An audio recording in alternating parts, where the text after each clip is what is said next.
Hello, Pedro. Hi, Dipin. How's things? Good, good.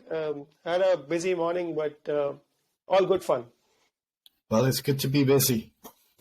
Um, we I was just looking earlier today that there's been quite a bit of interaction around what you posted a couple of days ago relating to the lifting operation and the fact that so there were two people involved in that lifting operation, and one of them was wearing the mandatory safety boots, and the other one wasn't. And the general question was, how would you approach these two people? So would you like to start with that? What are your views on that? Yeah, I mean, it's quite likely that there are people who haven't seen that video, but I'll just set the background for this. So it just so happened that on Tuesday, I think, was it Tuesday, I posted a video on LinkedIn, which was basically to say that there is a lifting operation, and for those of you who are not familiar, this is a crane operation, which is lifting some kind of heavy equipment on a site. And there are two people conducting that lifting operation, one of whom is not wearing safety boots. And you, as an auditor or a site visitor or a business leader, happen to be in that space, and how you would approach those two people in that situation. So I think that really was the context, and it was absolutely intriguing to see how many different points of view emerged from that discussion. I think it was a fascinating thing. I really enjoyed it, actually, to see what people make of this. It was an open question, actually. So yeah, that was the scene. I think a lot of people it came as a surprise to many people when I said that you would probably focus on the relationship between those two people, what's going on between them, rather than fixating yourself on the safety boots. And the reason why I said that was that I think if you take a step back, what is an organization, right? An organization is a place where people come together, they organize for a purpose, right? They come together and they organize for a purpose. And so relationship and communication is the key to organizing. Yes, you need systems, you need processes, you need controls in place to achieve the purpose. But the essence of the organization is communication and relationships. And it was fascinating. In fact, if you look at Carl Wake's kind of literature, and I will read it out, it's right in front of me. Organizing is a consensually validated grammar for reducing equivocality, which is confusion, by means of sensible interlocked behaviors. Now, this is very abstract, but let me explain this in very simple words. In very simple words, this means that if you don't make an attempt to understand me, I'm not part of this organizing activity, and I'm certainly not part of this organization. So here we are trying to understand what is this activity. And our starting point is to understand the relationship between those two people. And that's precisely what I meant. What's going on between the two people? So by asking that question, I'm aware of my trajectory, which is, where is this going?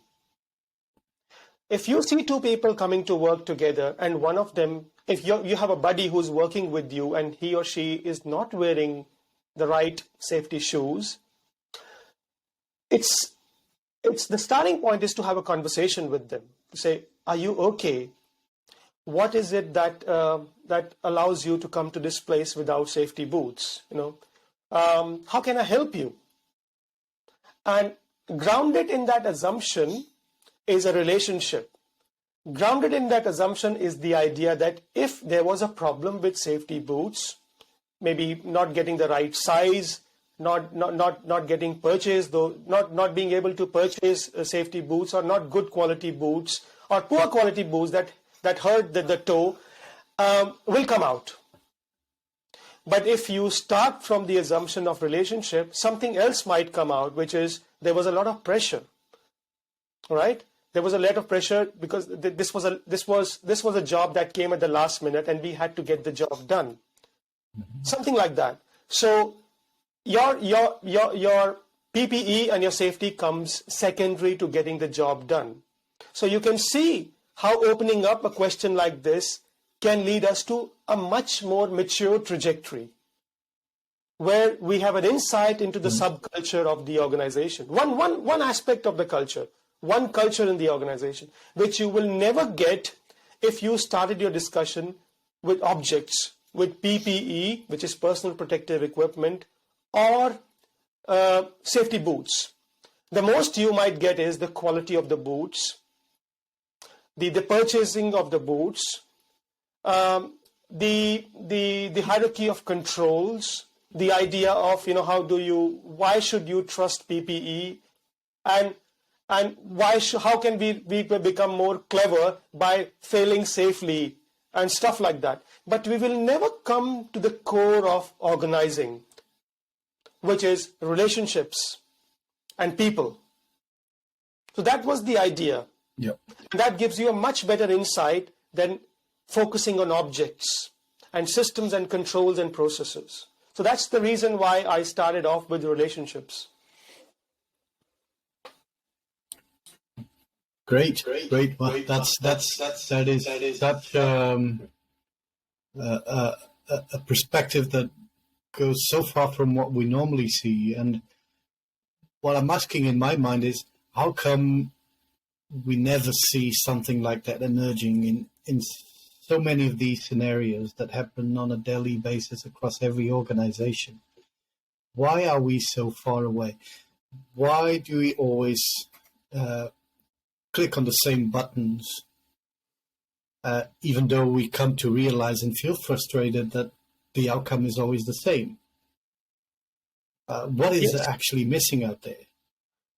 Pedro, we are locked in our worldview. When you start from the assumption, you see, we all know that we work for a company, right? But we are so locked in the metaphor of a system that we come to work in a system which has processes and controls. We never think that we come to work in an organization and we are organizing, and organizing is an activity that requires communication and relationships. So we are locked in our metaphor, we are locked in our worldview, and hence we are not able to see. And this is fascinating because a lot of senior people in safety and risk took that trajectory, took that direction, and it was so hard for them to understand the other side of it. Now, don't get me wrong, I'm not suggesting for a minute that systems and controls are not important. They are a way for us to get to organize. Yeah? But the core purpose of an organization is organizing. And that seems to have lost in the metaphor of systems and controls and processes and hierarchies and so on. Right. I'm just thinking back of something that you mentioned on a frequent basis about when you point the finger, keep in mind that there is at least another finger pointing in your direction. And in this case, I guess that metaphor applies in the sense that I can easily picture any safety officer or safety supervisor approaching these two people and straight on pointing their finger at the one not wearing the safety boots. And just thinking how perhaps judging that person even for being so lazy as to not wear their safety boots. But in fact, the safety supervisor would actually be the lazy one for not taking the slightest effort to look beyond that and past that. The hardest thing in life... Is that the case? I don't know, Pedro, but the hardest thing in life is to look at your own self. And honestly, when I went through those comments, I also had a moment of realization that how much I took for granted when I used the word relationship. And maybe I should have explained it better to say it's not just the relationship between just those two people, but also an entire set of relationships which works in the background, which is so important to understand. And we get to none of that if we go straight into systems. Yeah, yeah, great, great. I think that's a really great punchline. Something for both of us and keep in mind, and hopefully we can get this across better next time. Absolutely. There's so much to think about from that video, yes. And yet it was such a simple one. That's Yeah. right, yes. A minute and a half, and I thought I was done, but I wasn't. It was just the beginning of something much more insightful, yes. And I think there was another ethnocentric view there, if I'm not wrong, which was that which world do you live in?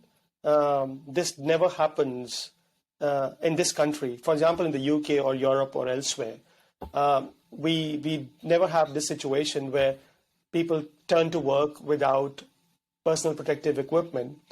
And to an extent, I can understand that. And if you really ask me, that was not the purpose of what I was trying to say. It does not matter whether it is somebody turning to work with missing protecting equipment, or somebody coming to work in a different set of clothes than you would expect, or working with a completely different set of tools than you think they should be working with. It is really about how we approach people who have a different set of ideology than us, who believe in different myths and symbols and metaphors than us, and how do you engage with them? So clearly there are two people here. One of them who believes that no matter what, we should always wear PPE, personal protective equipment. Another person who believes that it's situational. And let's just forget about PPE for a minute, which is very difficult for many people, and just try and concentrate on two different subcultures that are operating within that culture. And what can we learn about those differences by taking a relational approach rather than treating them as objects, just looking at their safety boots. So your starting point, if you are working in an organization and looking at how people organize, the starting point is not to treat them as objects, but to look at their relationships. And I think we are repeating ourselves, but I think sometimes repetition is needed to get the point, to make the point, because those questions kept coming back in one form or the other. And I want people to just have a moment to think, what is the essence of an organization? Why do we organize? And what does it take to organize? I think it takes communication, conversations, and understanding, and a common purpose. Especially more important when we are starting to work in silos, when your goals and targets are different from mine. It's very, very easy to get into that mindset of processes, controls, and systems, and forget the real essence of an organization. Yes, yes. Good point, Nipin. I think that touches upon the puzzling element behind all of those comments, is that it was all about the technical and the missing technical element, whereas it could have been the boots or and so many other things, which in fact happen every day, and yet we tend to approach them as on the same basis of assumptions and biases. Yeah, and I would just like to add by Yeah. saying that, sorry, you were saying something. Go ahead. At the end of the day, it's how we understand and embrace differences, which is what we always insist upon, is that the starting point when you see something that is completely different from your worldview is to engage with it and not to try and control it. engage with it, to understand it, because that realization that you get from there, from those differences, is the first step towards learning. That you have, after that conversation, you have come out to learn something. You have learned something that you did not know before you started the conversation. But if you've already made up your mind that the problem is with the safety boots, then are objects and systems that need to be controlled, then we're getting nowhere at all. So that realization is so important when you spot differences, if you want to learn and progress as an organization.